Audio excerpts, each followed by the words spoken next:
Hello everyone, welcome back to my channel MLT Concepts Made Easy. Today I will be discussing hemoglobin estimation, which is one of the most basic and important investigations in hematology. This is the content of this video. Hemoglobin is an iron-containing protein present in red blood cells. Its main function is to transport oxygen from the lungs to tissues and carbon dioxide back to the lungs. Measuring hemoglobin concentration helps us assess the oxygen carrying capacity of blood. Functions of hemoglobin are transport oxygen from lungs to tissues, transport carbon dioxide from tissues to lungs, maintains acid-base balance, helps in buffering action of blood.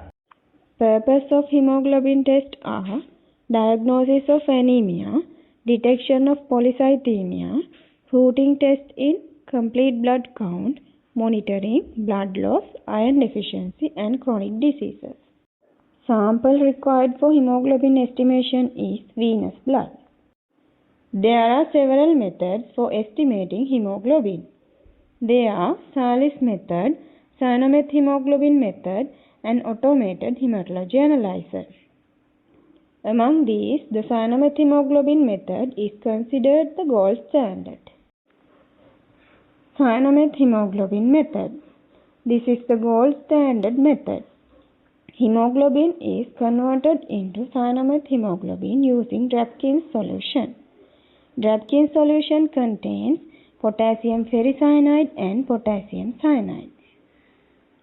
The color intensity is measured using a spectrophotometer at a wavelength of 540 nanometers.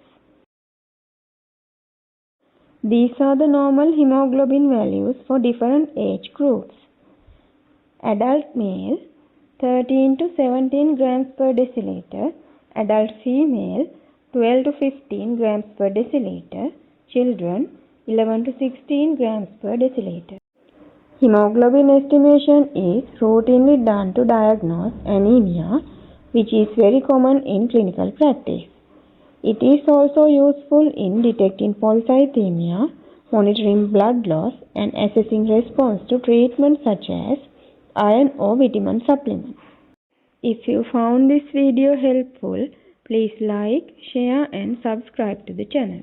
Thank you for watching.